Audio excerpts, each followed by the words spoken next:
kita mau flight lagi ke Hanoi. Assalamualaikum, aku akan menceritakan perjalanan kami selanjutnya. Dari Bangkok, kami akan terbang lagi ke Hanoi, Vietnam.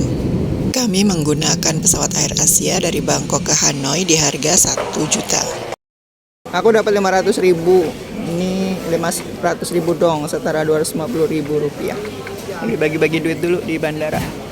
Kita ke negara yang setirnya kiri.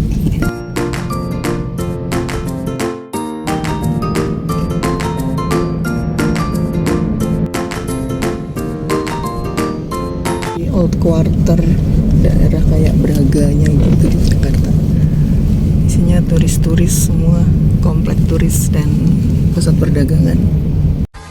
Dan ini aku perkenalkan apartemen tempat kami menginap di Hanoi ya. Letaknya di kawasan Old Quarter. Dari luarnya kayak serem gini kan, tapi lihat dong dalamnya, nyaman banget kan? Yang punyanya teteh-teteh Vietnam yang suka traveling ke berbagai negara gitu. Harganya hanya 400.000 per malam. Dan ini letaknya strategis, kita tinggal naik Grab aja kemana-mana. Cus, kita langsung ke objek pertama, kuil literasi. Tiket masuknya 70.000 dong, setara 35.000 rupiah. Kuil ini berisi tentang sejarah peradaban rakyat Vietnam.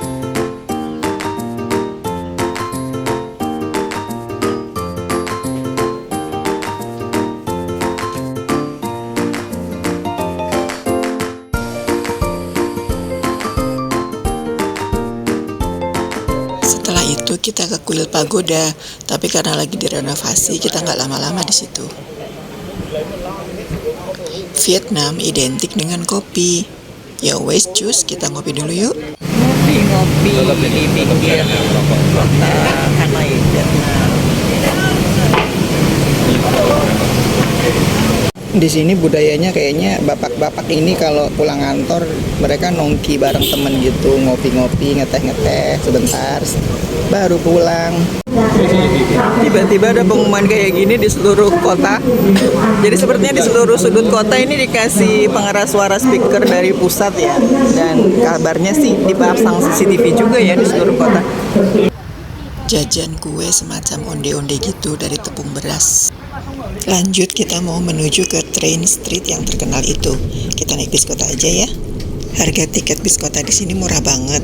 Dan yang terpenting buat kita seneng doing as lokal di negeri orang. Seru loh.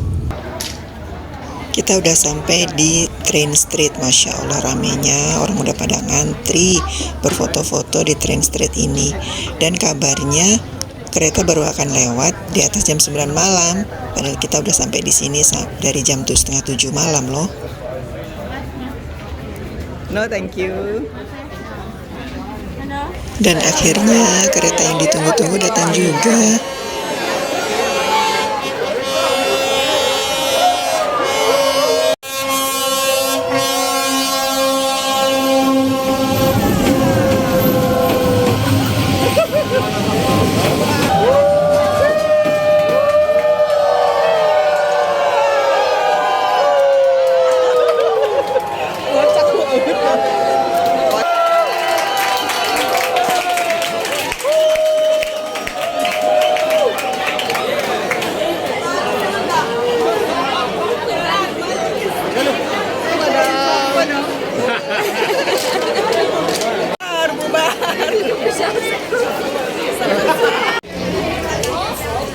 Pulang dari bubaran Train Street, aku ketemu kelompok ibu-ibu yang lagi senang malam-malam.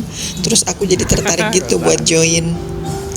Kabarnya di Vietnam itu memang banyak kelompok ibu-ibu yang senang olahraga malam-malam kayak gini sih. Katanya untuk melepaskan lelah setelah seharian bekerja. Positif banget ya refreshingnya.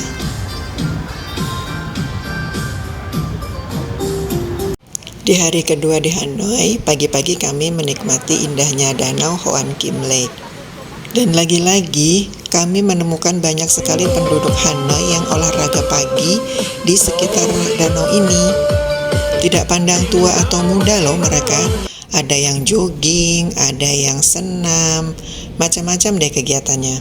Sepertinya pemerintah Vietnam sukses menanamkan kepada penduduknya agar rajin berolahraga ya. Dan inilah suasana Old Quarter di pagi hari. Sebenarnya pagi ini kami keliling dalam rangka berusaha mencari resto makanan halal.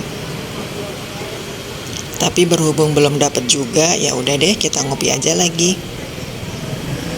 Vietnam itu emang identik dengan ngopi, ngopi dan ngopi lagi deh. Tapi swear kopi di sini emang enak banget. Dan suasana kotanya tuh ya emang enak dibawa ngopi sih. Setelah ngopi lagi, anak-anak mau ke Pasar Don Suang untuk beli oleh-oleh. Pasar Don Suang ini juga ada di pusat kota Hanoi situ, di sekitar Old Quarter. Dan alhamdulillah di depan pasar kita ketemu banh mi halal ya. Akhirnya kita dapat sarapan. Hari ini adalah hari Jumat dan sekarang sudah dekat waktunya dengan waktu sholat Jumat. Alhamdulillah kita ketemu masjid di sekitar situ, namanya Masjid Al-Nur. Ya udah kita sholat di sini aja.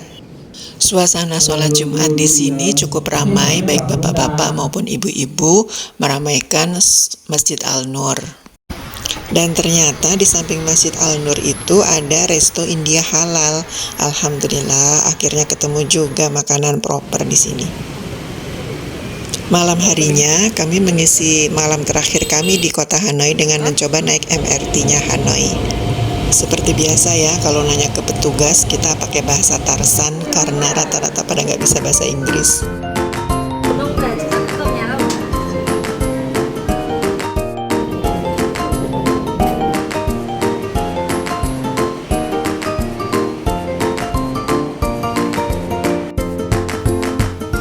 Kita turun di salah satu stasiun MRT dan mencoba lagi mencari makanan halal.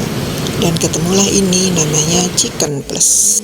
Ini tuh resto Korea gitu, menu utamanya ayam dan makanannya cukup enak. Dan utamanya ramah di kantong.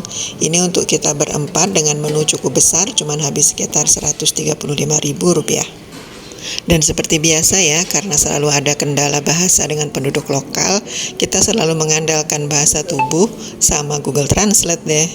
Transfer, karena kredit cardnya nggak bisa. Waduh, nggak bisa. Transfer nggak bisa. Nggak bisa karena beda bank Indonesia dan Cash aja berarti ya? ya cash aja. With cash. Gimana cash berapa? Totalnya dihitung dulu tadi cukup nggak? Kira-kira Kak?